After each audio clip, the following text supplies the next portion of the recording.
Pledge allegiance to the flag of the United States of America and to the republic for which it stands, one nation, under God, indivisible, with liberty and justice for all. Lord God, we thank you for this beautiful day that you've granted us. We ask you to bless us and keep us and lead us and guide us and have a spirit of unity and direction. We give you all the glory. In your holy name we pray. Amen. Thank you. Roll call, please. Mayor Milan. I'm here. Mayor Pro Tem Anderson. Here. Councilmember Sampson. Here. Councilmember Shepherd. Here. Councilmember Tinlin. Here. That is a quorum, Mayor. It's everyone. Thank you. First item of business we're going to do is approve our agenda. Madam Mayor, I move that we approve our agenda as presented. Roll call? Councilmember Anderson. Yes. Mayor Milan. Yes. Councilmember Sampson. Yes. Councilmember Shepherd. Yes. Councilmember Tinlin. Yes. Thank you. Thank you. We have approved our agenda, and we will move on to item number 6, which is public comment. This public comment is for items that are on the agenda. If you would like to speak to anything that is on our agenda this evening, please make your way to the podium. We will allot you 3 minutes. We will ask that you state your name and your address.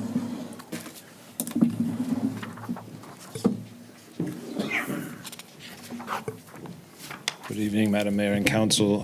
I just wanted to, Nathan Hara, 413 Park Drive.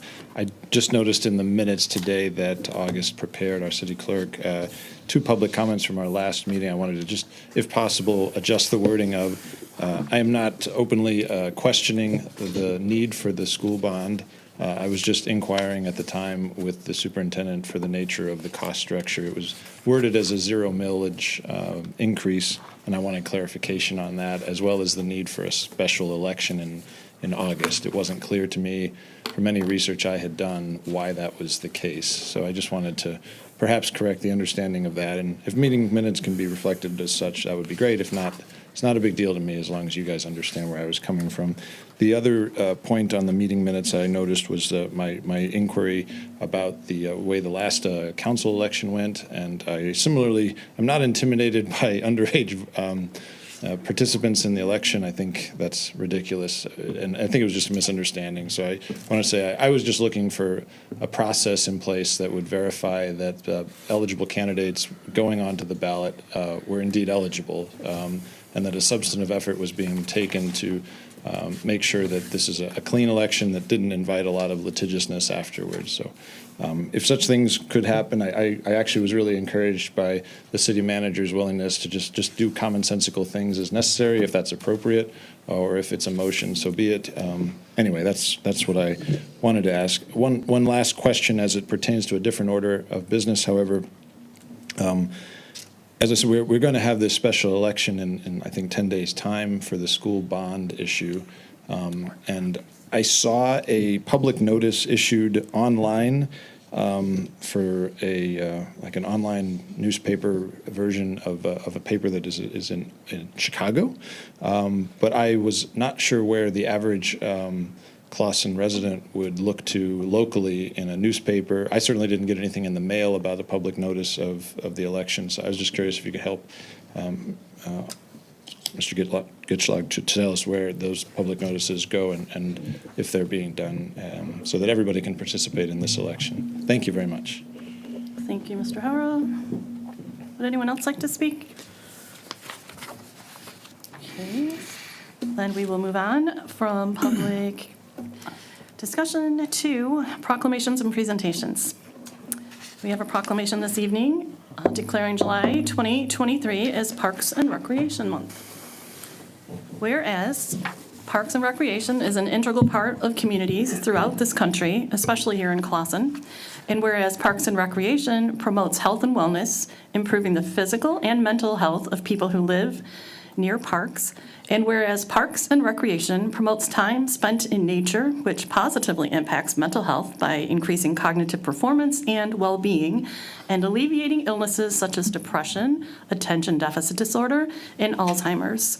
And whereas Parks and Recreation encourages physical activities by providing space for popular sports, walking trails, playground areas, and many other activities designed to promote active lifestyles. And whereas Parks and Recreation is a leading provider of healthy meals, nutrition services, and education, and whereas Park and Recreation programming and education activities such as youth enrichment programs, fitness classes, and senior education are critical to physical and social development. And whereas Parks and Recreation increases a community's economic prosperity through increased property values, expansion of the local tax base, increased tourism, the attraction and retention of businesses, and crime reduction, and is also fundamental to the environmental well-being of our community. And whereas Parks and Recreation is essential and adaptable infrastructure that makes our communities resilient in the face of natural disasters and climate change. And whereas our parks and natural recreation areas ensure the ecological beauty of our community and provide a place for children and adults to connect with nature and recreate outdoors. And whereas the U.S. House of Representatives has designated July as Parks and Recreation Month, now therefore be it resolved that I, Paula Milan, Mayor of the City of Clawson, along with the Clawson City Council and the thankful residents of Clawson, do hereby proclaim July 2023 as Parks and Recreation Month in the City of Clawson. And we are lucky to have Gina here today, who is our Parks and Recreation Director, who does an exceptional job with very limited resources. I wrote that whole thing myself. Did you really? It took a while. said. Wait, the part I just said right now? I'll get my check later. Oh, wait, that would be wrong. I will not No, accept no, a yeah. check. I No, will no. only take cash. 100%. Yes. Yeah, so thanks so much for having me. This month is Parks and Recreation Month, and the theme this year is Where Community Grows. So we want to take this opportunity to invite the community to our open house this Sunday. It's going to be from 1 until 3 p.m. at Hunter Community Center. We'll have class information and demonstrations that people will be able to join in on if they want to. We'll have community group information.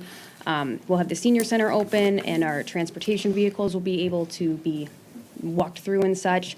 We'll also have our fitness room open for tours, and our trainer will be there in case anyone wanted an official tour or have any questions. And our vehicles are not as impressive as DPW or fire department, but if you're looking for a slightly larger than average van with comfortable seats, we're your ticket. So, and then in addition to the open house, we start new Tai Chi classes next month. We're still taking registration for our cooking classes and our youth STEM camps. And we have some great presentations and trips lined up for the seniors. And just a reminder that we're prepping for our fall festival that will be at the end of September this year. And as garage sale season starts to wind down, we will be bringing back our white elephant sale this November. So if you have any leftovers that are gently used and people would like to donate them to the seniors to make a buck or two, those can be brought to Hunter between 8 a.m. to 7 p.m. Monday through Friday. So that's it. And thank you all for your support, and happy Parks and Recreation Month. Thank you. We appreciate you, Gina. Moving on to the next item, we will move on to consideration of approving the following consent agenda. Item A would be minutes of the regular city council meeting held on Wednesday, July 5th, 2023, as presented. And item B, list of bills in the amount of $819,461.73. And I would like to request that we make an amendment to the minutes of July 5th to reflect Mr. Hara's notes from earlier. How would you like those worded specifically?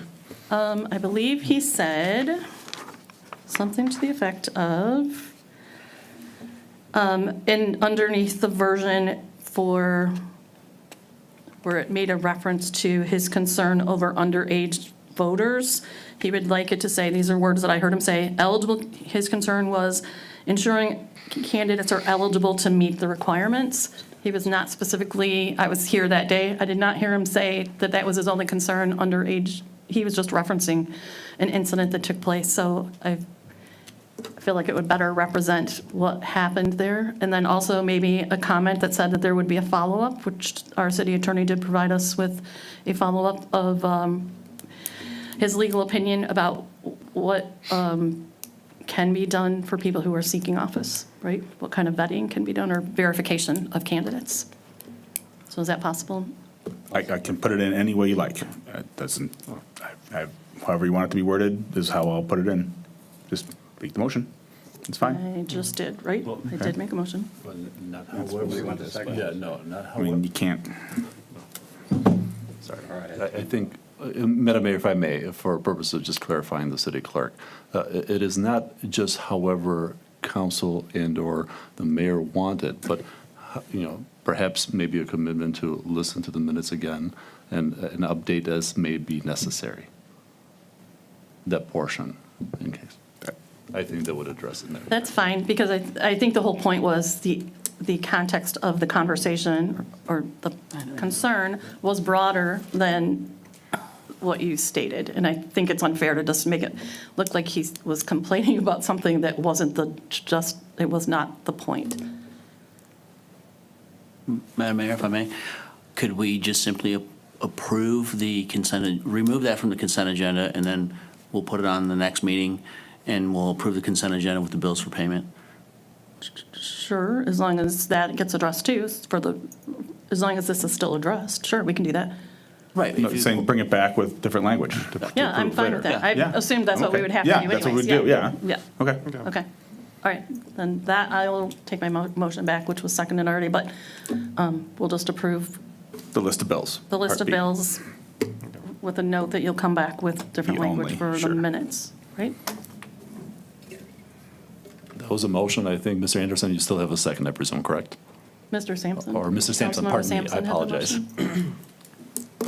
Yes? Okay. Okay.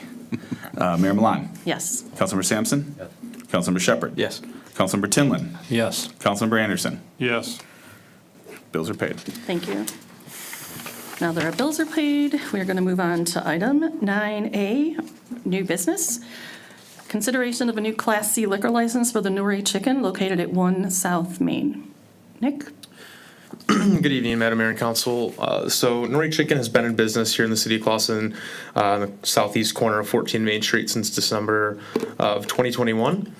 They've recently acquired a Michigan State Class C liquor license and will be expanding their business into some vacant space that they had on their property. Per the City of Clawson Code of Ordinances, all Class C liquor licenses are required to be filed with the city and presented to the City Council. So this is a process for all Class C liquor licenses, which is usually done earlier in the year, but since this is a new one, we do present that when they're submitted to the city for City Council's review. And if there's any questions, we'd be happy to answer them. Madam Mayor, I move the new Class C liquor license for Nuri Chicken located at 1 South Main be approved. Second. No, if no comment, roll call, please. Councilmember Sampson. I have to repeat myself. Right? For Nuri? Not on Nuri. Not on Nuri. Councilmember No. Sampson. Thank you for that, but no, it is not necessary for your purposes. The restaurant is, liquor. It's not Yeah. your money, though. You approved the other licenses in mass. You so- would be, Excuse myself. yeah, so long as one of the entities in which you have a personal interest is not a part of the consideration of council, you may, sir. You can. I'll say yes. Thank you. Lost my train of thought now. Okay. Councilmember Shepherd. Yes. Councilmember Tinlin. Yes. Councilmember Anderson. Yes. Mayor Milan. Yes. Congratulations, Nuri, on your new, upcoming liquor license. We'll move on to the next item, which is item 9B, discussion of duties, policies, and procedures for boards, commissions, appointment process. As if you all recall, this is something we've been talking about for a while, and we were looking for clarification. Who would like to have this discussion? I can tee it up largely probably for the city clerk and for Councilman Tinlin. So earlier this year, council members Shepherd and Tinlin worked with the city clerk Gitchlag and Chief Baus on boards and commissions policy manual. The intent of this discussion is to bring the council up to speed on their efforts as well as facilitate further commentary and refinement of the document. Right? And just so you are aware, this was approved by council back in March of 2021, March 2nd of 2021. So I'll bring attention to the addition on page 10. It's highlighted. That may be, I would imagine, to amend it, you would take a motion of council to make that happen. And that, thank you, Joe. That's the only change that the group made. We had some discussions about it. When we read this very comprehensive document, it was more than I was expecting to see in the document, to be honest with you. So it's definitely a Mike Smith style document with little phrases in the beginning of encouragement and things like that. That's kind of how we did things. So, but I think it's a pretty complete. We all kind of went through it once or twice and had our discussions, and this is what we came up with. Hear from Mr. Tinlin. I was raising my hand. Okay. So what we did as well is we went and looked at the ordinances that would drive this document. And the only ordinance that does not just have the nominations coming from the mayor's office is the ethics board. And that's clearly stated in the ordinance. And we did have legal vetting of those ordinances. We researched those, including the DDA. So everything that's on our ordinances will reflect into this document.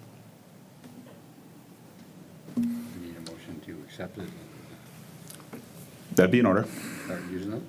Or- Yeah, the major change in here is that people would leave a commission and it would never get back to the administration because there was no one communicating. So it's kind of puts someone in that responsibility to give me a heads up so that I can give the council a heads up so that it moves forward. Can we get a policy on that? If it gets approved again, so, but I think we have a little bit more discussion.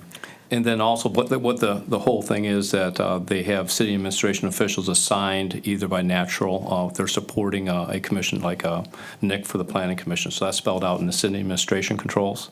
And also, as we move forward to really a communication strategy, right, of looking at these boards, showing the names and terms, like expirations in a clear, concise manner on our website, preferably in a single location. So communication process and those administrative controls were discussed as well during the ad hoc committee. Madam Mayor, if I may. Sure. The one thing that caught my eye was it clearly states it clearly states that these nominations shall be interviewed. And I'm not sure what previous practice has been. Since I have been here, I don't recall any of that occurring. I think we've On done it page 10. individually, right? Anyone who, we have their information. I know I've done it individually, but I've also watched other communities that actually have the people show up, and then they allow them to speak, and then they make their decision. And it's extremely awkward for the people who are not selected. But at the same time, these are people representing our community, and if that's something we wanted to adopt, we could. Or if we want a formal process, we could do that as well. I'm just pointing it out because it does state that you interview them in accordance with the Open Meetings Act. Well, if I'm talking to someone one-on-one, that's not breaking Open Meetings Act, right? And if anyone else does the same, it's also not it's not breaking Open Meetings Act. So as long as we're not meeting more than 3 and having a conversation, then that would keep us within the Open Meetings Act rules, which we of course want to do. But if we'd like to have a discussion to see if there's something that we would like to employ that includes a broader look at people, or look at the candidates, we could do that if someone finds value in it. I know you can always interview, but you can't deliberate. So 2 people could actually interview at one time. Well, yeah, less than 3, right? So Is he on? You're very soft, Councilmember Are you on, Sampson, sir? sorry. Yeah, thank you. I said you can always interview, but you can't deliberate. But we can always just interview. I like your idea, too, that we don't put a person up here and turn them down. So it'd be better for us to deliberate, or to interview, and then whether we wanted to do 2 at a time, 1 at a time, whatever. If you don't want to do it at all, you don't have to. But then vote on it. They can be here whether they want or not. It's not a thing we're forcing them to, in case it doesn't go through. So I'd like to leave it like it is and just say the interviews can be all done privately. What page is that wording on, by I the believe way? it's on 10. I'm looking for it myself again.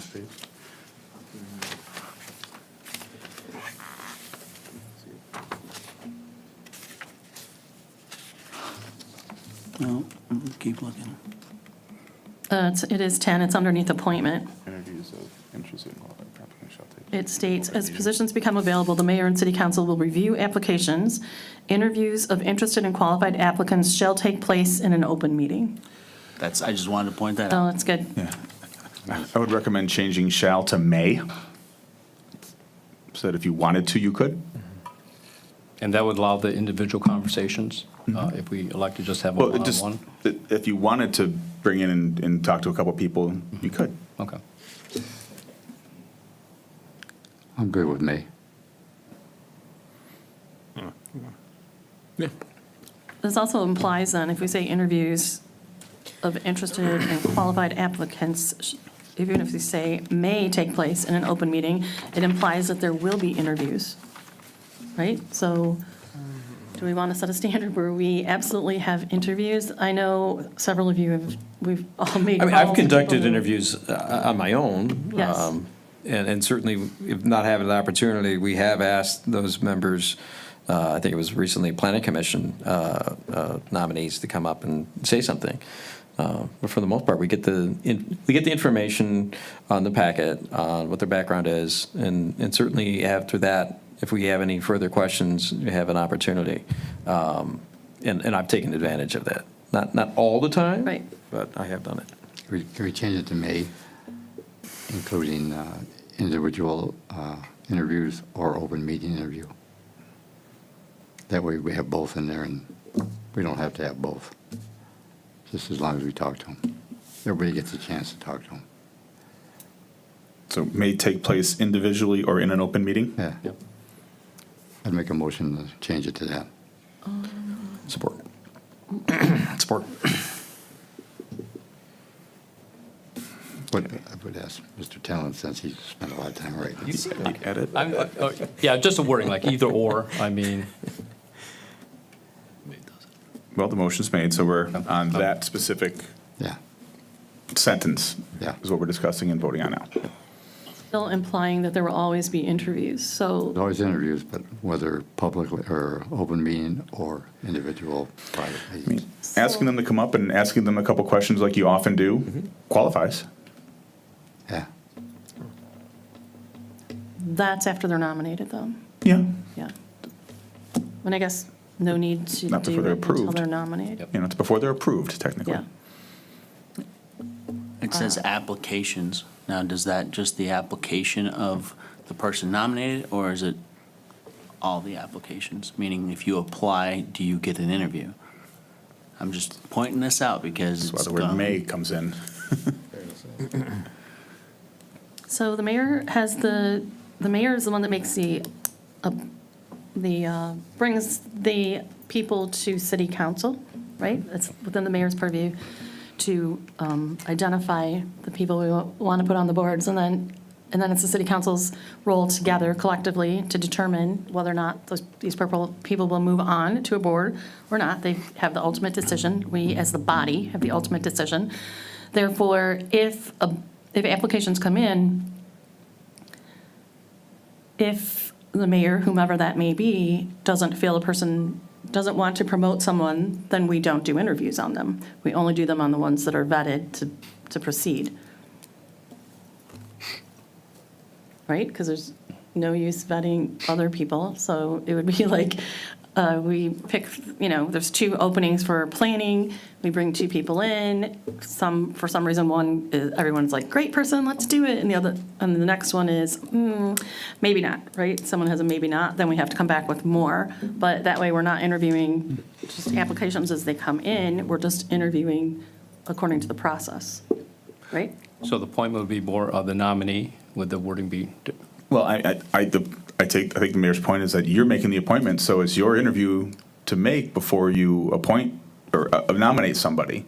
Why bring in a whole bunch of other people if you're the one making the nomination? That makes perfect sense to me. Right, and of Yeah. course, that's the process, right? Yeah. So I just don't want it to be any ambiguity about when it talks about applicants, right? Because anyone who submits an application is an applicant. Right, you wouldn't want to line them all up and No. interview them when you're going to make your decision before the meeting to put it on the agenda anyway. Right. No, I agree with that.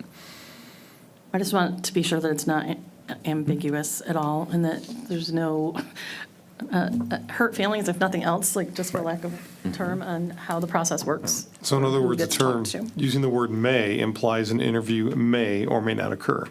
Right. Yeah. Then the may has to come before may interview. right? Not after, not interviews may occur. Interviews may occur implies it will be an interview.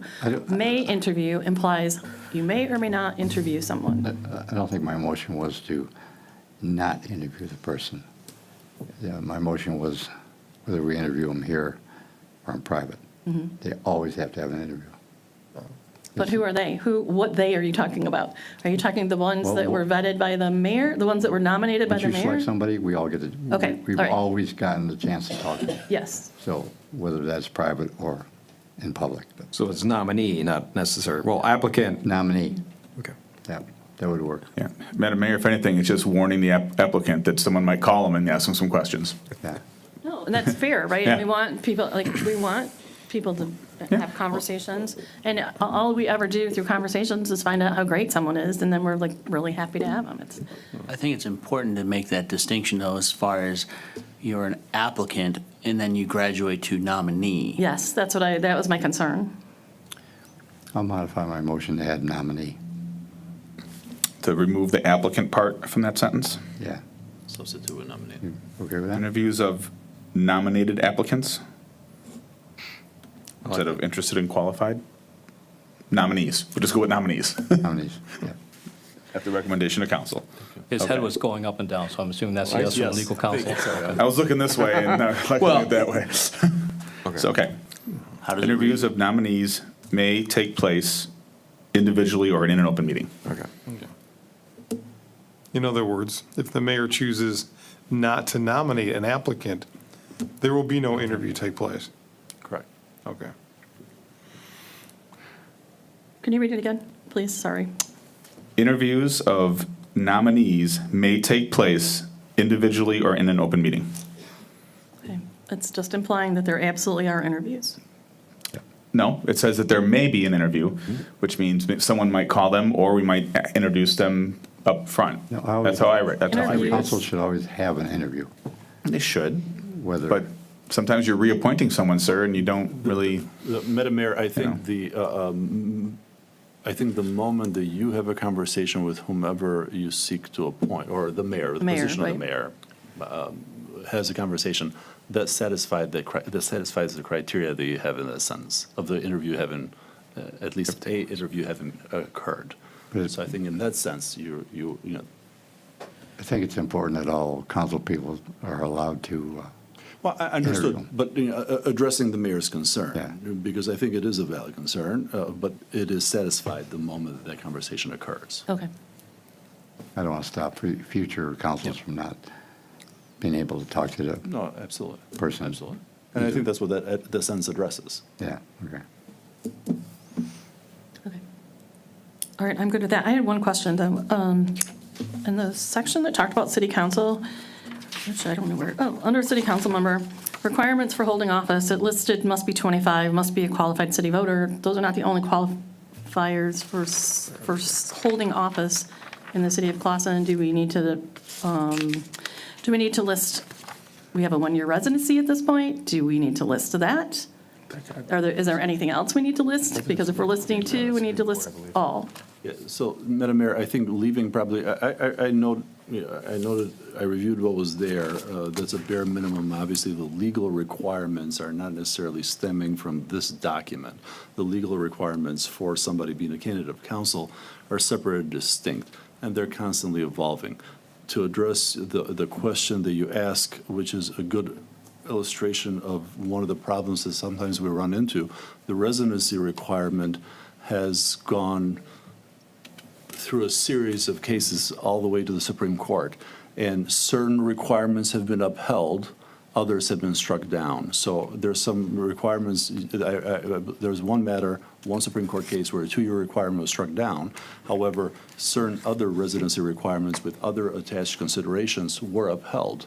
So in that sense, and I think in the document that I submitted to this body, if you recall, I ended that opinion with the role of the city clerk. And I did so because it is fairly important to remember that the job of the city clerk is ministerial in nature. The job of the city clerk, that is to say, they simply accept based on the affidavit that's submitted by the person, that person qualifies based on all the qualifications, all the conditions in place, they satisfy every criteria, then the city clerk does not act as a stopgap measure. You're talking about filing for council? Overall, yes. Okay, point of order, we're talking about Yeah. Yeah, I'm just talking about this, boards and and commissions right now I only. mean, at one point, we were talking about nominees and interviews for commissions. Is this blend together with the council member? No, it does No, it not. does not. It does not. Like, you Let's just need to be a hold on. qualified elector. That resolve the The commission 25-year-old thing interview. doesn't qualify for being on the Parks and Rec Commission. It's not. That's only for city council. So I can Madam Mayor, see how we need to this get being in into the that. first I agree. page can make you think that way, but that's not how it, it's not how. Was that your question? Was that your question, Madam Mayor? Is that, I understood your question? I guess I no. misunderstood your question. not really, well, not really, so. Let's get deeper into that. Hold Should on, we- do we have to vote on the Yeah. motion that he made? Yes. Let's Yes, do that'd that, be- I'm sorry, that'd I be jumped appropriate. that. Let's That vote on section. his motion, and then I'll move to my question here. Okay, Councilmember Shepherd. Yes. Thank you. Councilmember Tinlin. Yes. Councilmember Anderson. Yes. Mayor Milan. Yes, Councilmember Sampson. Yes. thanks. I was just Edit. thinking document in whole, right? So I was just moving on to the document. I'd like to make a motion, we accept the board commission duties and policies procedure guide as policy. Support. I'll finish my thought that I was trying to finish before we got sidelined. The requirements for holding office. I understand the letter that you sent us. I also was recall being schooled by that by Mr. Kingsup for various reasons. It stuck in my head. I remember the 2-year and the 1-year stands. My concern is not the roles and responsibilities of the city clerk. That has nothing to do with this for me. I'm just saying, if you're going to have a document that states requirements for holding office, and it just states 25 and a qualified city voter, that is incomplete for what the qualifications are, requirements are for holding office. So we either take that portion out altogether, or we make it complete. That's all I'm asking. Because it's skewed, right? It's not an accurate What page are you representation. talking about? Page Page 3. Yeah. And I have no preference whether it is deleted or the additional information is added in. I would just like it to be a true reflection of what the requirements are for holding office, if it's going to state a requirement for holding office. Then, The whole page out. yeah, if I may recommend, then you'd have to take it out because this would be council putting its own imprimatur upon those requirements, which are unfortunately by virtue of case law forever shifting. And so I'd say remove it, and it's simply, because, the affidavit of identity that contains a lot of information, and it basically states that the person has reviewed all the legal requirements, and they're attesting to the fact that they are appropriately running for that position.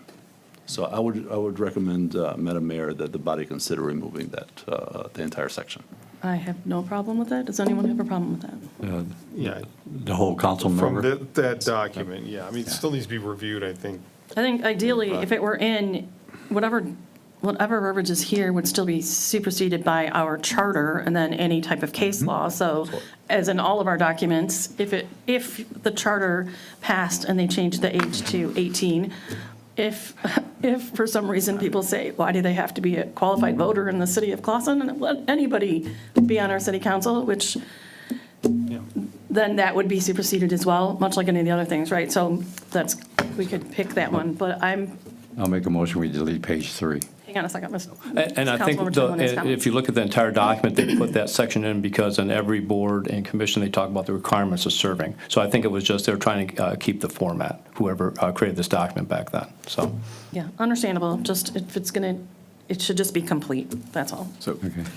So the motion is to remove page 3, the contents. No, we can't Wait. remove page 3. we have a motion to accept the policy. Would you like to amend your motion to accept it with minus page 3? He doesn't, do you have page 3 in front of you? Yeah. Okay, so if we remove page 3, it removes all of the city council. So what we're really talking about is just the bottom section that talks about requirements for holding office. Yeah, I mean, it's- Would you be okay with just removing that portion? Yeah, wouldn't make any difference. That would just, yeah, just right here. Moving the requirements off page 3.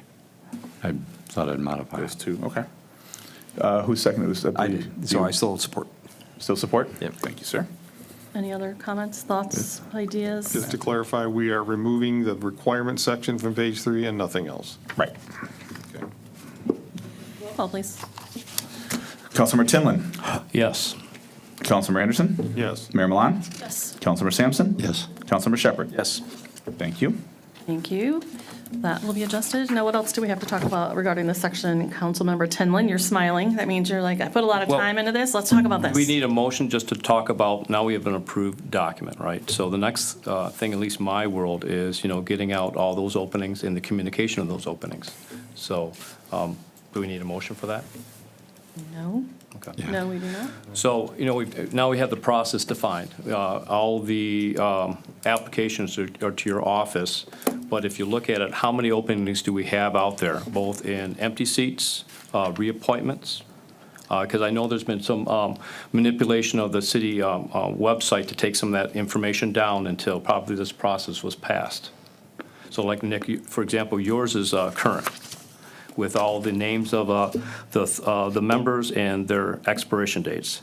But if you go to the library board, it's just the name of the board members with no expiration dates. So as we move into the process now, who in the city administration is going to be accountable and responsible for that communication? Because that's what I get from the citizens. We would like to have somewhere on the website that we can look and see who the board members are and when their terms are expiring. And I get a few emails using Royal Oak as an example. If you go to their website, August, right on the page, it has a list of every single board, all in one-stop shop format. So that's what I'd like to have a dialogue on now that we've got this process going again.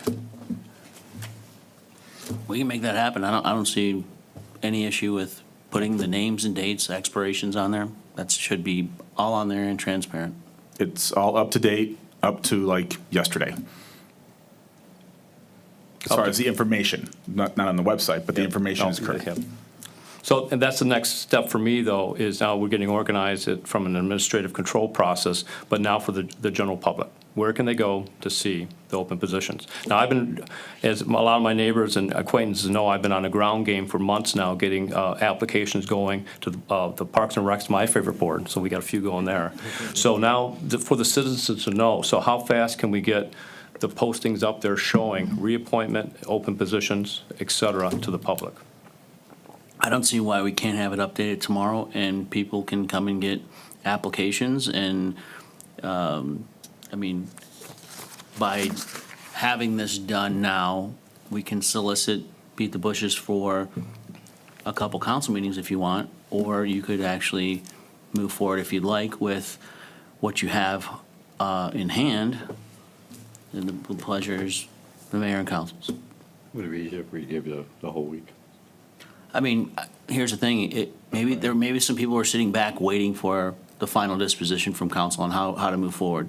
And then, I'm just saying, maybe it's a good public courtesy to provide some time to encourage people to apply and know exactly what the terms they're getting into and have all the information there for their consumption. I'm just questioning that you said you have Can't hear. tomorrow, but Friday would be, or Thursday would be perfect. I appreciate that, but I don't think it's going to be difficult for us to make it uniform, to put all the names, dates, expiration dates together.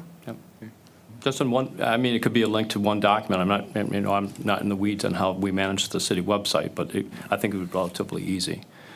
And let the process go, because we have a 2-week cycle before the next meeting, right? So if you get that information out to the public, and then there is interest, they can get the applications quickly to get to the mayor's office. Because I'm not sure how many applications we have, if we have thousands or hundreds, but my intent was to get them filled up as quickly as possible. So we're saying by Thursday, Friday? Yes, absolutely. We'll have that up to date and squared away. What is, Yeah, I can have it on the Facebook page tomorrow, that quickly. Yep. And then however long it takes to update the website, I don't know, but we can work on that in the next day or two. And can we have an email, just let us know, because I'm a big supporter of the website or any information, so if I'm aware of it, and as I'm out, and I'm sure the councilmen as well, if I have that information, I share it with the public as much as I can. So as soon as we have can it get it up. updated, if we can know, that'd be great. we can do that. I'll let you know immediately.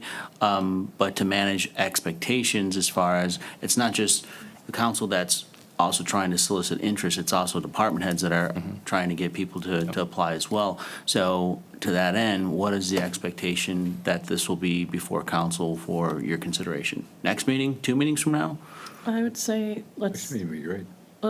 maybe, right? I mean, it takes time to talk to people, and I want to give That means everyone you're time to comfortable talk with. to people. I don't want to, so the process for, once I, as the current mayor, vet someone for a position, what would the process for that be? May I just submit to all of council the applications? Do I go back to you, August, and say, I would like you to put Joe Smith, Carrie Bradshaw, whatever. Rest of the do- Sex and the City cast. Yeah, and I don't even watch that show, so don't ask me. No, you would send it to the city manager's office, say, I'd like to put this on the next agenda for nomination for the library board. And then in that time period, everyone can do their own due diligence in contacting people and on their, If we're going to try to fill a lot of them, maybe we should, as soon as you nominate somebody, send it to all of us, to have them send it to us. Because if it was just one over a year, we get everything on Thursday, so it gives us Friday, Saturday, and Sunday, and Monday. well, we have several vacancies and a few reappointments, and they all need to be considered. And I'd like to do some good due diligence on all of those considerations and see what we can do to ensure that we have good representation everywhere, and maybe some new faces some places, and, you know, like, let's give people some opportunities that they haven't had. But that's going to take a little bit of time, and I've been holding off. I know August sent me stuff a couple of weeks ago. I've been holding off to ensure this process was good and that we were all on the same page. And I don't know if there are any areas that have more of a need to complete a board right away. We're not really deficient anywhere, other than maybe Parks and Rec. But Gina's busy right now with, she's busy this weekend. Oh, don't worry, we're going to give you a group. And what about the traffic safety board? That wasn't They had popular? a quorum. Did they have a quorum? Okay, But they do want their people. all right. That's the thing. Everyone wants to seem to be on the traffic safety board, by the way. That seems to be a hot topic, so. What? Never, ever heard of Okay. that. They know their names, they've already talked to me, so. I've more heard, what is a traffic safety board than, hey, can I be on that? I've heard more about stop signs, traffic lights, and a few other things, so, as I've been pitching. Okay, so then we'll just begin working towards filling those boards and commissions, and we'll plan on doing it in the near future, but no guarantees like next week that we're going to have, or next meeting, that we're going to have all of them filled, because it is a process, and it's going to take some time to contact people, and we want to make sound decisions on this. And some people have applied a while ago. They may no longer be interested. And then we do have people who are interested, and we like to give those people opportunity too. So we're on the road. I have one more. Yes, go ahead. Always one more. So that takes care of the nomination process that's really driven from the mayor's office. But we have the ethics board that is driven by nomination by any city council. And if we go way back when, on February 21st, we delayed a reappointment from a nomination from Lou Sampson. And at least I went back to the transcripts, and we talked about letting that, let the issue go through the ethics board and then go back to that specific reappointment. So I'd like to have a discussion about that, even though some things have come to light recently. So can we talk about that? Do I need to make a motion, or can we have a discussion? Can we just be honest and say that we're going to be in the exact same place as we were at that time, and that now is not a Yeah. good time to make a move again, because we have some extremely zealous people in our community that are very concerned about our community. So, Well, with that said, there's also besides, and we have clarification on a reappointment, because they stay until we make a decision. But there's also a member on the ethics board that wants to vacate the seat. So is it Brian? Brian McCullough is done, yes. Again, I think the discussion we had back in February 21st, right, when we had ethics concerns there, let's keep the ship the same, let's let them go through the process and then go fix it. And we're remiss because now that was resolved, but we were working through this reappointment process. So my other concern is, what about that seat where he doesn't want to take it? Have we talked to that individual to keep the ethics board the same for now? For the He's same not public coming back. concerns? He's done, he's off. Yeah, he's not going to come back. So will the ethics board then have quorum? It would have quorum, it would be an even number of seated members. 4 instead of 5. We need to finish the vote on.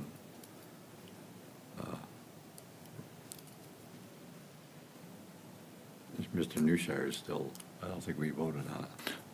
So I'll make a He's- motion, we vote on him right now. Okay, so motion to appoint. Ron Newshire. Well, I'll second for discussion, because I wanted to talk about this last council, and I should have, because now we have the same scenarios unfolding us again. I'm not sure about the recent events yet. I don't have the details, but we should have a discussion.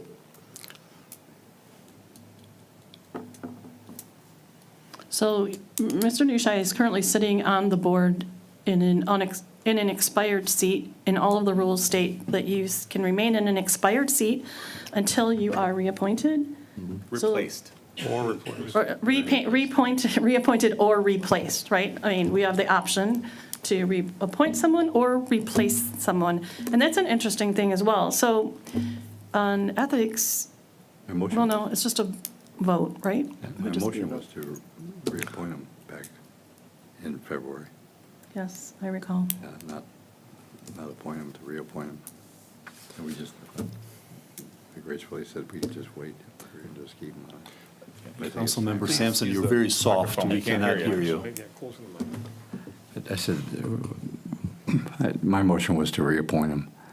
And I was graciously enough to say, look, I can wait. We can just, as long as we keep him on, because we had all of them. So since we got a policy now, let's appoint him tonight. Reappoint him or not reappoint him. Madam Mayor. Yes, sir. To that point, we talked about potentially delaying appointments and to give people an opportunity to apply. Then we're kind of choosing to not apply that rationalization in this instance. This person still would be seated on the ethics board, so it's not like it would, all it would be doing is creating a double standard from this dais, I think. With double standard, we report. Where you're making a decision on this one applicant tonight as opposed to giving everyone else an opportunity to apply for those seats like you're doing for all the other positions. He followed everyone. He applied. He's been interviewed. As council, we can nominate whoever we want. I don't see there's any problem there. I don't see any double standards. I'm not doubting you would. So Councilmember Sampson made a motion. Would anyone like to, did he get a second on Oh, this? wait a motion? second. I supported it. Any other discussion. conversation? As you know, I have to remain, I cannot vote on this issue. Yeah, no, I just, at that time, when it came up, that did have an opportunity to speak with him. So there, at that point in time, I don't have need to speak with him again or interview at that point. So that satisfies, at least my viewpoint, the requirement that we've got. I'm just simply pointing out that we just had a discussion about providing more time for people to apply, and then we are making a decision on this one seat. We're- Just pointing that out. I don't have a dog in the fight. I'm just pointing it out. Like I said, obviously that happened at some point in time. It still, in my view, follows with the process. It just happened to be that was a holdover from, it's what, now, 5 months ago. Okay, so how does my motion read? Motion to reappoint Laurent Nushai to the Okay. Ethics Board. It's that simple.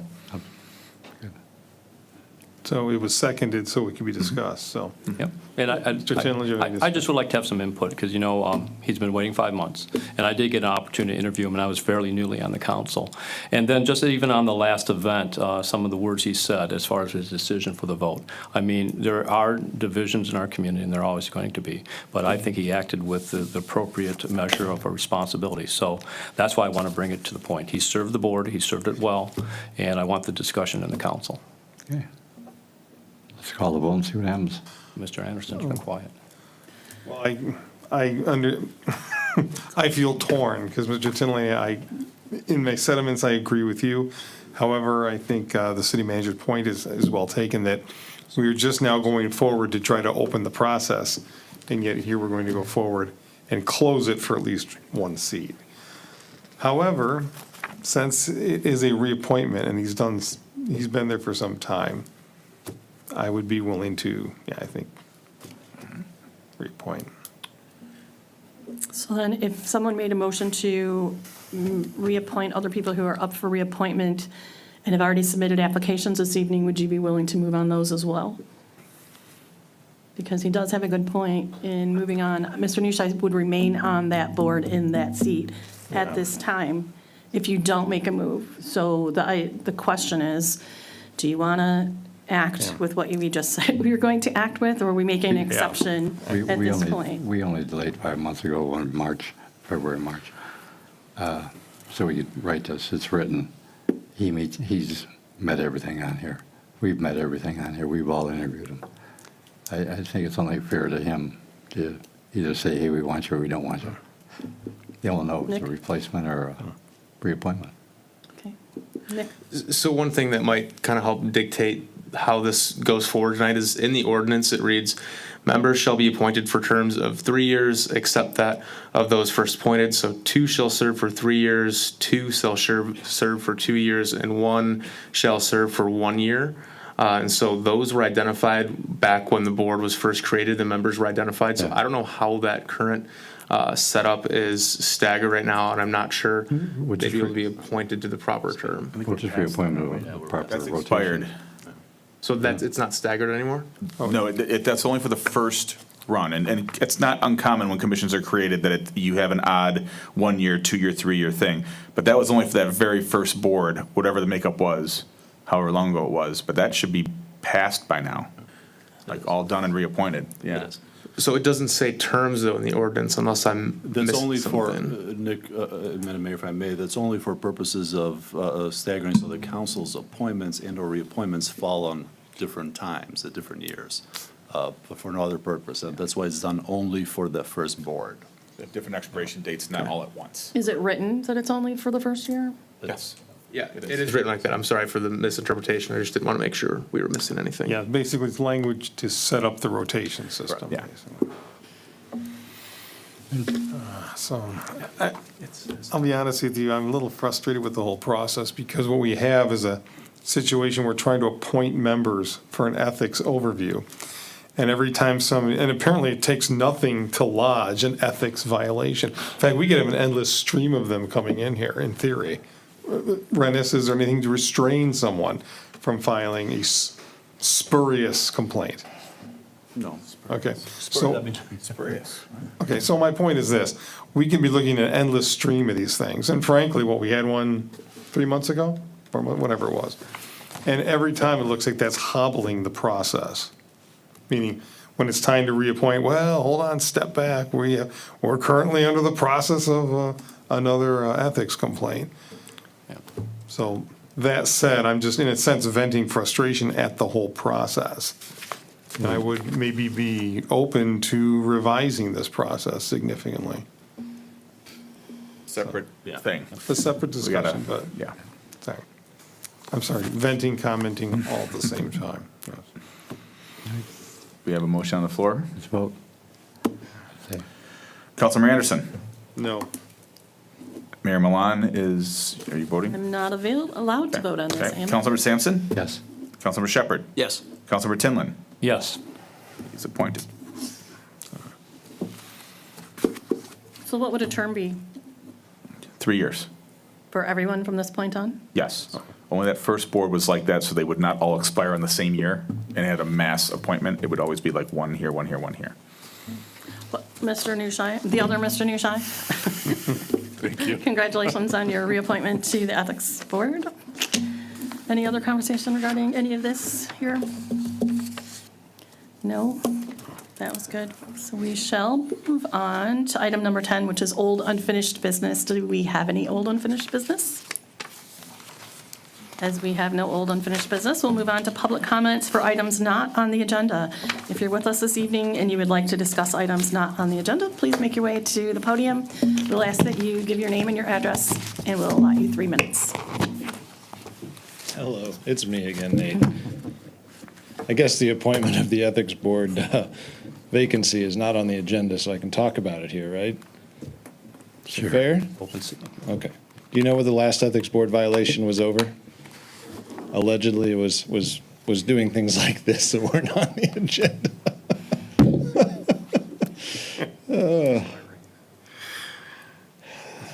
There were other people that wanted to be on that board that weren't even mentioned in this conversation. I just thought I'd remind you of that, and my concern that someday we might have someone on a board like, I don't know, the Board of Review, and their wife or their husband could be the finance director of the city, because there's no nepotism requirement or concern on this. I will recall to you, I'm very concerned in an ethics board situation where the city manager or the city attorney or the city clerk is related to the person I'm being charged by.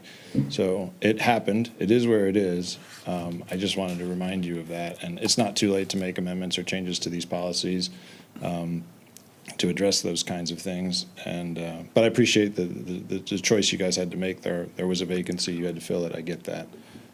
But I just wanted to show you the other point of view. Thank you. I got a question for Mr. Newshire.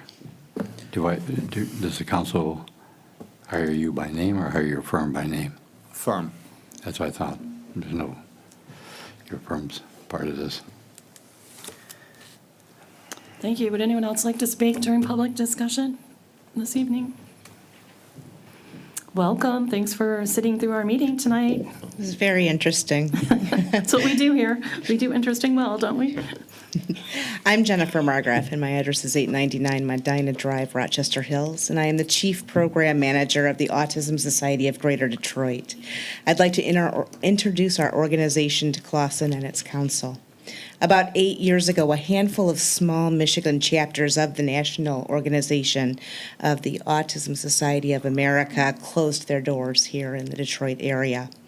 And the national organization went through a restructuring and is moving toward a model with a single Autism Society affiliate in each state. And we are the new Autism Society affiliate for the state of Michigan. We are a mainly volunteer-led 501c3 not-for-profit organization and currently serve Oakland, Macomb, Wayne, St. Clair, and Washtenaw counties. With the support of our parent organization, our plan is to cover the entire state within the next 5 to 8 years. Our main purpose is to be the connection between community service organizations, state services, and those affected with the autism spectrum disorder. We offer a 24/7 information referral line and resources that are both local and state. And sometimes we are able to identify a gap in need of services, and in those cases, I write grants that help the community partners begin to offer those.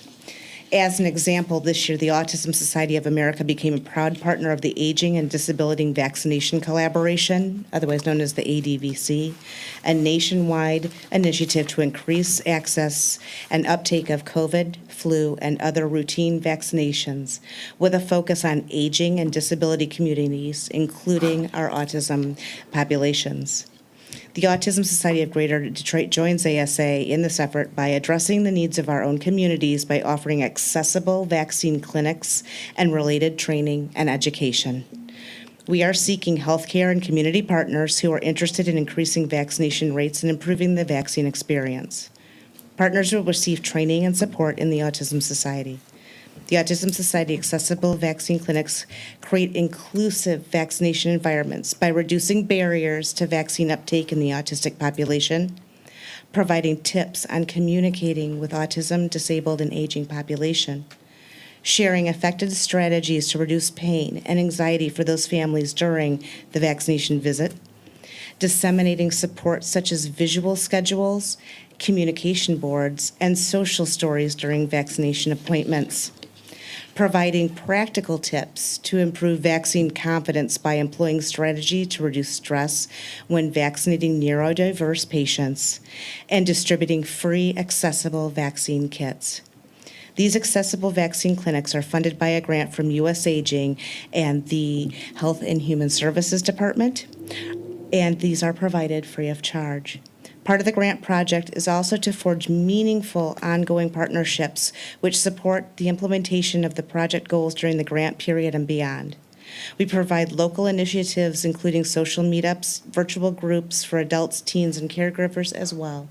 And for more information about the information referral line, where to look for information for resources on our website, or how to sign up if you'd like to become an Aging and Disability Vaccination Collaborative Partner, please visit autismsocietygreaterdetroit.org. Thank you. Thank you, Jennifer. Thanks for sharing that very helpful information with us, very valuable information.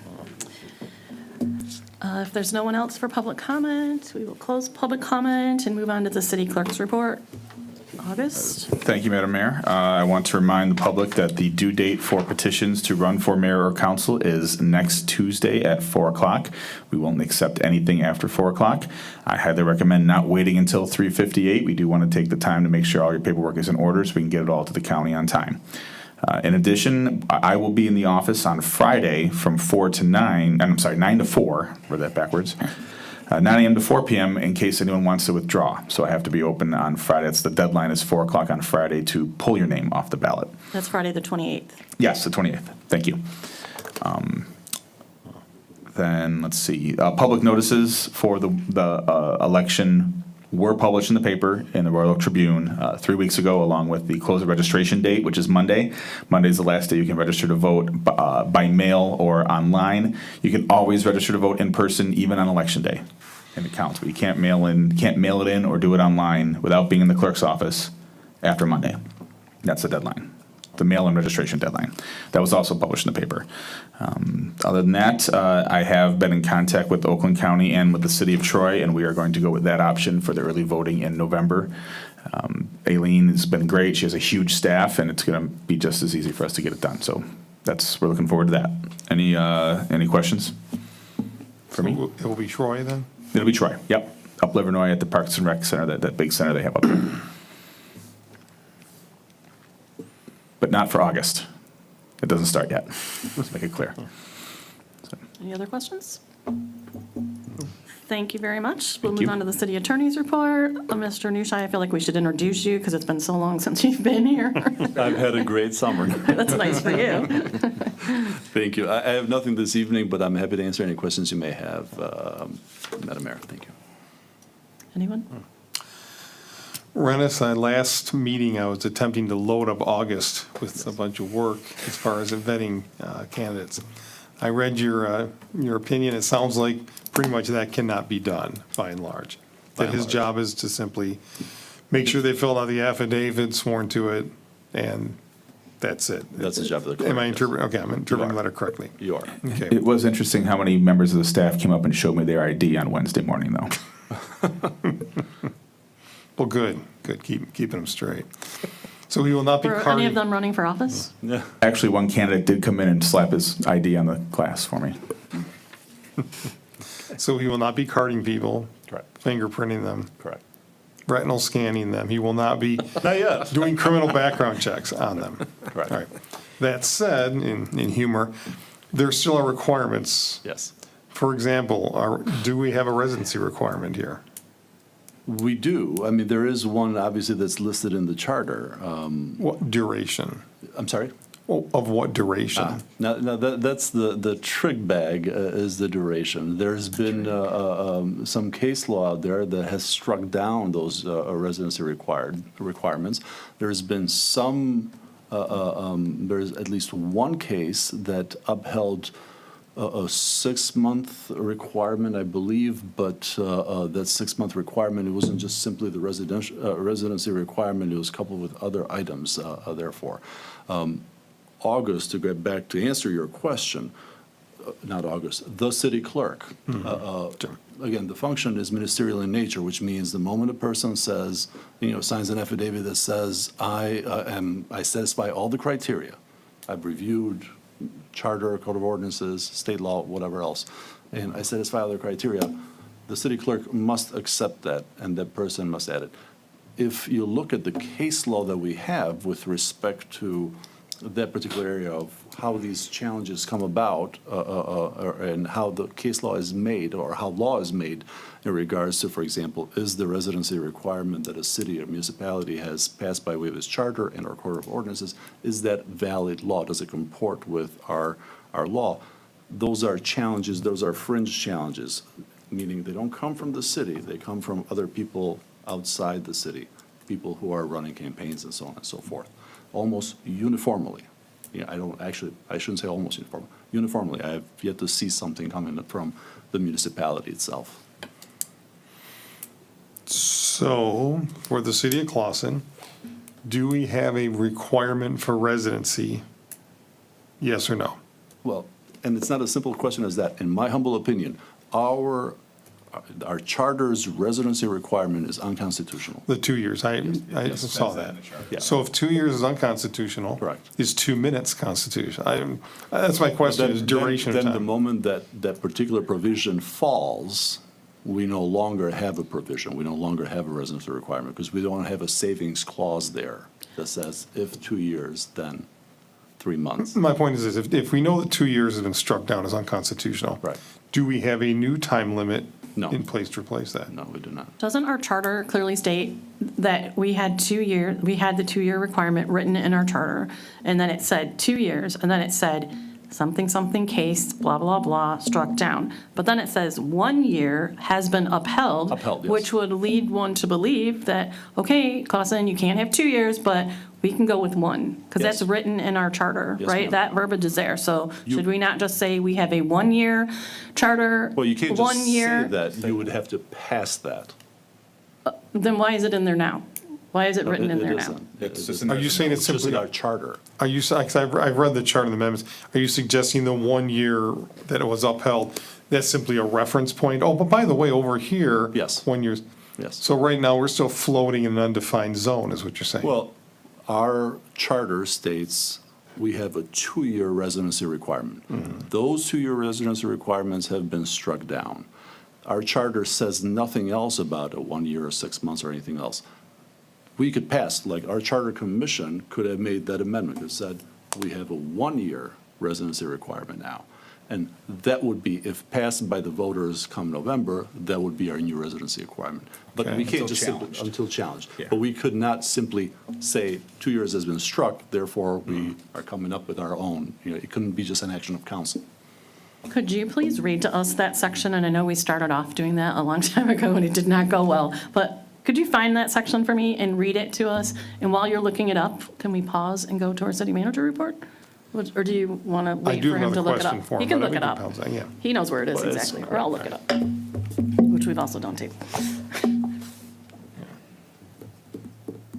Do you want my report right now? I think Councilmember Anderson, Mayor Pro Tem Anderson wanted to stay on this thread. That was the look you gave me. I can go back and forth, I'm fine with that. Okay. Okay. Thank you. So, Council and Mayor, I forgot to include some not-so-good news during my last city manager's report. It's fun to deliver encouraging and hopeful news, such as when a proposed infrastructure project gains sponsorship by our state and federally elected officials, but I also need to share when a determination occurs that is not in our favor. In early spring of this year, I shared with council and the public that State Rep Sharon McDonald's office chose our $5 million project for road and water main reconstruction on School, Dreon, and Stephan for potential inclusion in the FY budget that started July 1st. Unfortunately, our project was not included and we will not be receiving funding. State Rep McDonald shared she will continue to advocate for Clausen. And since we are on the topic, I will give you a follow-up status on our infrastructure efforts. Our Red Roof Avenue Road Construction Grant for $420,000 was awarded during Federal Rep Andy Levin's tenure and was turned over to Senator Peters' office, who put us in touch with HUD, who is this grant's administering agency. We finally received communication from HUD today regarding grant agreement procedures. AEW is nearing completion with plans for this project. Our Washington Broadacre grant for $710,000 is only for the water main. We met via Zoom with the EPA, which is the administering agency for the grant. AEW is currently working with the local community farther along in the grant awarding process, from which they will apply lessons learned regarding grant administration for this project. Selfridge and Phillips is nearing total completion with just a few items left on the punch list. The miscellaneous concrete program that was in last fiscal year's budget was completed this spring, which consisted of 28 locations at a cost of $232,705. Please recall, we only completed a handful of those projects last fall before the snow came. The remainder of those sites were completed this past spring. Building on that spring momentum, council then approved another miscellaneous concrete plan using American Rescue Plan Act, ARPA funds. The miscellaneous concrete that council approved early in the spring and used ARPA funds for 21 locations at a cost of $252,558. Our collaboration projects with the city of Troy for a water main on Batter and for the potential road diet resurfacing and water main on Rochester with the City of Royal Oak are currently under review and coordination with our contracted city engineer, AEW. The water component of each project will be paid for from both the fund balance of the water fund and the increase of water rates that became effective July 1st. Any questions? That's my report. So the dollars that we did not receive, how much was that? $5 million. That's what I thought. I thought you were going to say that. Such a disappointment. And on the project slated for that, that was the school. It was a really big Drian. project that AEW and DPW put together to really create some scalability to maximize that $5 million opportunity. And it was on Drian That's good. School and Stefan. Yeah. Money next year. State Rep McDonald said she was already talking to the City of Troy mayor that next year you're taking a back seat, so. Now, Could we you- not share fireworks with him next year? It's- We'll hold I think off. she has a very cordial relationship with them. They actually ended up doing pretty well in the budget appropriation, so they got a very big project, so hopefully they'll, Not good for us. yes. Okay. On that theme, there were a couple EPA, there was a $400,000 grant coming from the federal government, 420, 420, and approximately 700 and something. 710. Was it 710 the EPA? The 710 is EPA, yes. Okay. How's that at? Or did we get awarded that, or? Well, we actually had a Zoom meeting with them, and as I mentioned, AEW is working with the local community and basically the hoops to jump through to actually get these funds in a timely fashion. So it's becoming an intricate process, and the fact that each one of these agencies, we've been pretty judicious with our communication, and we had the one handoff from Rep. Levin's office to Senator Peters that was to HUD. So it's a little bit of a learning curve, but we're staying persistent with our communications and running this to ground. Okay. So that said, we originally moved $2.5 million Correct. for infrastructure, and then this got connected to various grants, which have their own strings attached. So the other project, which would be the Redruth project, and then the Broadacre, Washington, Correct. what's the possibility or probability of those occurring this construction season? They won't. We'll get through planning and engineering possibly, but I don't foresee those.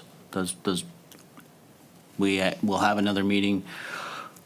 I think next Thursday, we'll have another meeting with AEW for all these projects, and, we basically got all our bang for the buck this year with our miscellaneous concrete that we did in the early spring and built on that momentum, and we'll have some crack and joint sealing for later on, which is just basically tarring the cracks and joints. And we're looking into the possibility of another medium of application that takes, for example, a parking lot that has like the alligator fretting of asphalt, where you would put a spray application of a new medium that's out there, and you would increase the lifespan of the parking lot. So we're looking at something like that for a couple of key areas, one specifically, City Hall. So Okay. Are there any, I know 5 million is an incomprehensible number to make up for. Are there any small projects that can take place in the school, Drian, Stefan area? that's all. Build on? That area is so far gone. I know. That it's all reconstruction. If you put money in there, we'll do things for safety's sake, and I know that's probably going to be subjectively interpreted, but that was slated for a full reconstruction. It is like a moonscape. It's bad, Yeah. very bad. Okay. How can you spend this good for us? Because I hate leaving it on a bad note. We're doing so many other good things, right? Well, again, there's funds still, we spent $2.5 million. No, it's We not. moved it's not. $2.5 million, but It's not all spent. right, so some of that can still be applied. It sounds like it's the grant timing that's slowing us The down. grant timing is slowing us down. Yep. Do we think we can break that timing logjam by next season? That is definitely the aim. Absolutely, yes. Okay. Yes. All right. Because in theory, if you recall, I'd mentioned we need to build some momentum so that the public can support an infrastructure potential bond initiative or millage increase, millage proposal, I should say. And that's definitely the timing where we'd want to do something to break that logjam, as you said. It would be construction season starting in spring next year. So what we learned with this process is that we can't rely on all of the government money that's discussed out there because we're, Oh, we weren't relying on it, we were just going after it, but Yeah, so- now when we get it, it becomes a impact to your planning in management, and that's kind of the unforeseen.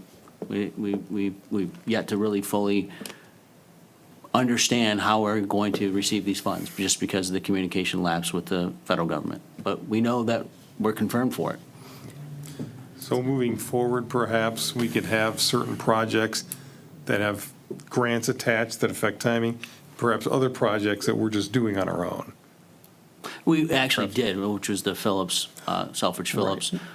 Yeah, So as funds become available, we may need to do more of that. on a much smaller scale, unfortunately, sir. Unfortunately, yes. Much smaller than 5 Until we million. get, I mean, maybe perhaps looking at a more robust miscellaneous concrete, because you can kind of spread the equity around the community as far as fixing things, not just on one street or in one neighborhood, but trying to address sorely needed areas throughout the community. And we do have $1.1 million in ARPA funding left, but we also do have a Hunter Community Center that probably needs some consideration as well. So, and to that point, the draft is back to AEW, and I had requested some clarifications on some things, and once we get that, I'll have the final to you for your consideration. And I think the number, I shared it with you in a Friday report, I want to say it was, don't even quote me, it's millions of dollars, but I think it's going to be even more than that, just because we didn't factor in some of the to-be-determined costs, like, spitball a threshold so that we know what we're really up against. So, Are they going to have to go back and do a 3-month average or review again for what their cost estimates are based off of what the increasing costs of labor and materials? Because, I mean, at this point, whatever we heard in February for costs, it's probably not going to be the same by November. I'll ask, but I mean, I saw a report that the inflation was kind of slowing. So, I mean, it's just, I'm I being just did the optimistic. study myself, right? Because I have to go back and ask for price increases. And part of it is the fact, and I don't want to get too in the weeds of it, but the cost of labor is increasing. Right, so cost of employment is getting to that point where it's now across the threshold of where inflation was. So now that could potentially, from what I've seen, maintain a certain level of inflation, which is still double what we were prior to COVID. So now whether or not that's the trend right now. But again, to know what that is going to have to take another study in another 4 months or so to see if that's continuing over another quarter.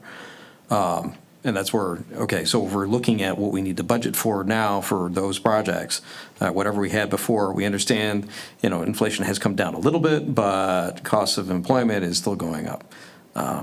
So I think we need to make sure that we understand what those numbers are at some point in time in the near future. But again, I don't want to necessarily have them go back to the redoing costs every 3 months, but.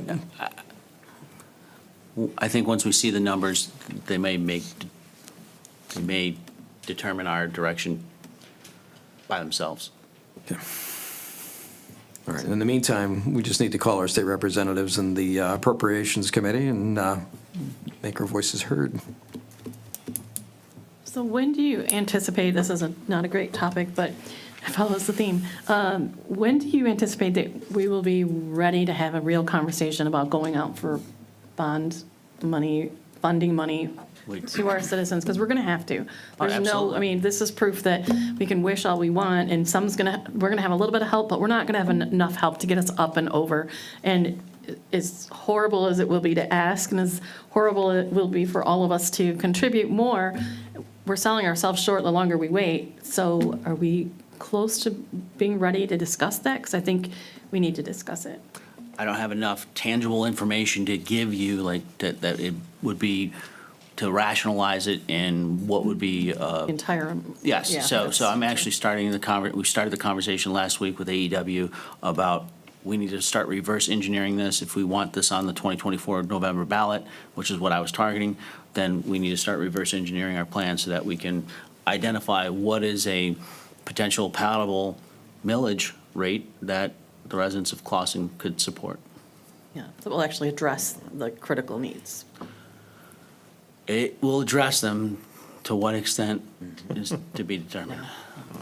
I mean, we have $174 million in infrastructure that is needed. Your general fund operating budget is $10 million. Yeah, well, part of the problem is, right, the more use they get while we're waiting, the worse condition they get. We've seen that with our studies, the PACER studies that we've had over the past 4 or 6 years I've been on council in and of itself, right? That they're not nothing's getting better, except for the lucky few streets that we've been able to address. But nothing's getting better, which is just going to ultimately cost us more in the long run, because we have to do more serious in-depth work as we go. But thanks for looking into that for us, for sharing all the good news.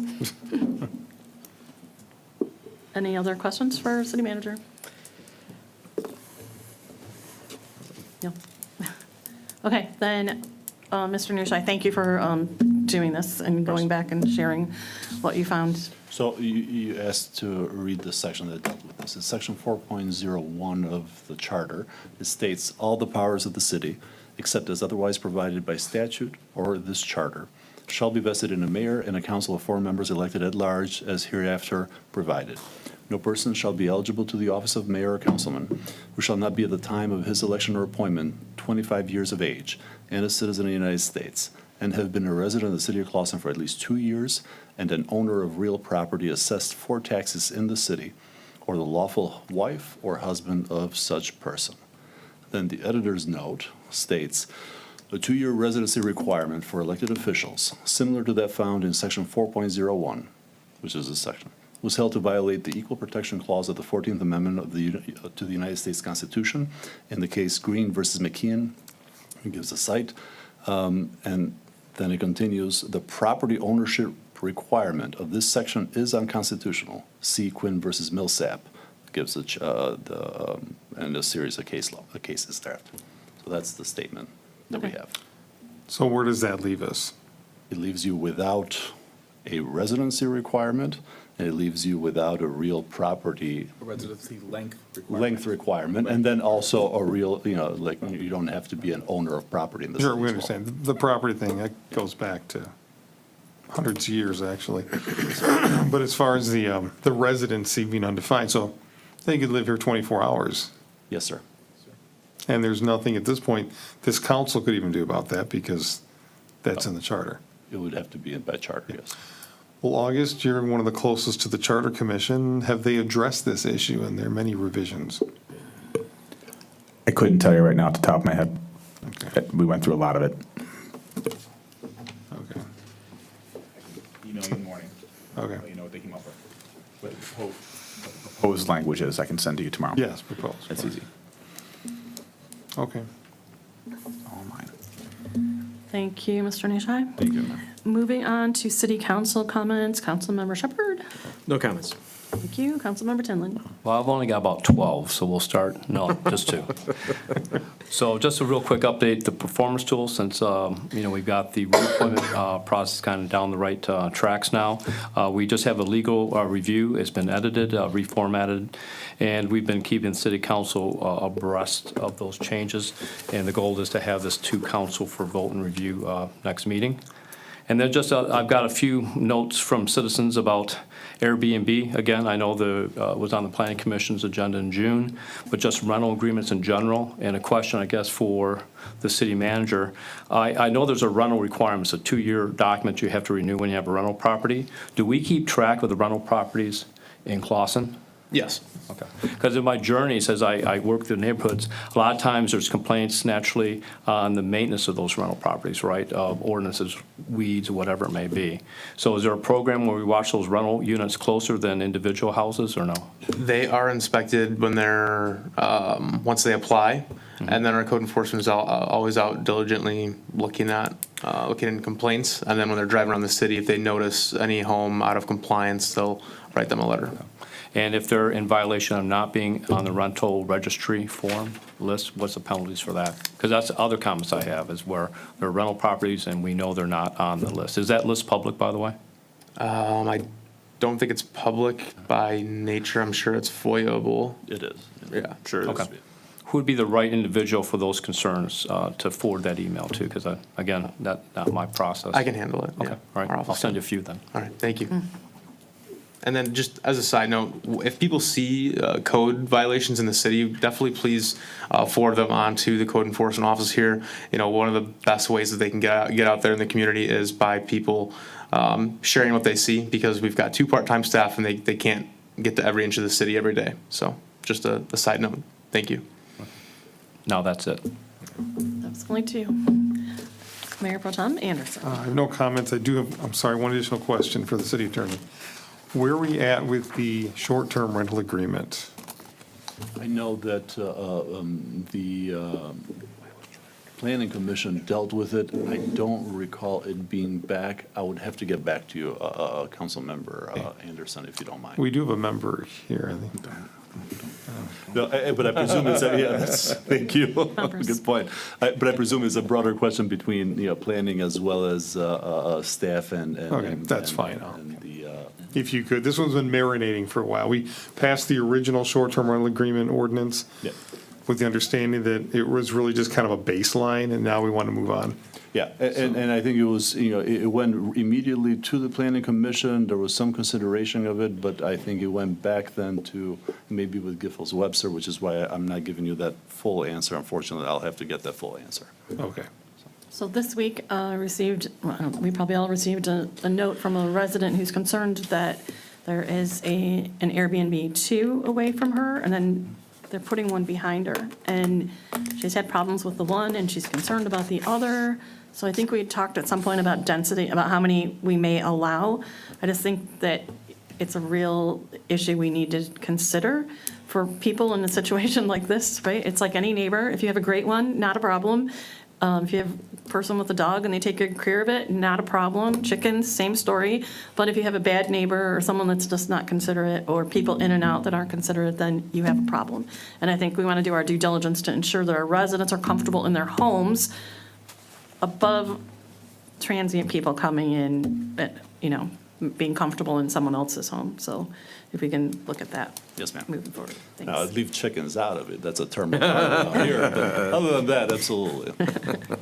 I know, we should have made a pact to never issue that word again in this Oh, yes, room, right? I agree. Yeah. Councilmember Sampson. Okay, then, my turn. And I'll just say, Sunday is the Sunday Park Market.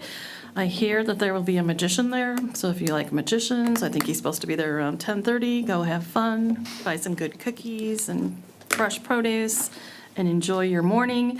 And then when you're finished with that, go over to Parks and Rec and say hi to Gina and tell her thanks for what she does and see all the great things that we have planned in this community for you. And with that, I will take a motion to adjourn. Motion to adjourn. Support. Roll call? Milan? Yes. Sampson? Yes. Shepherd? Tinlin? Yes. Anderson? Yes. We are adjourned. Thank you, everyone. Adjourned.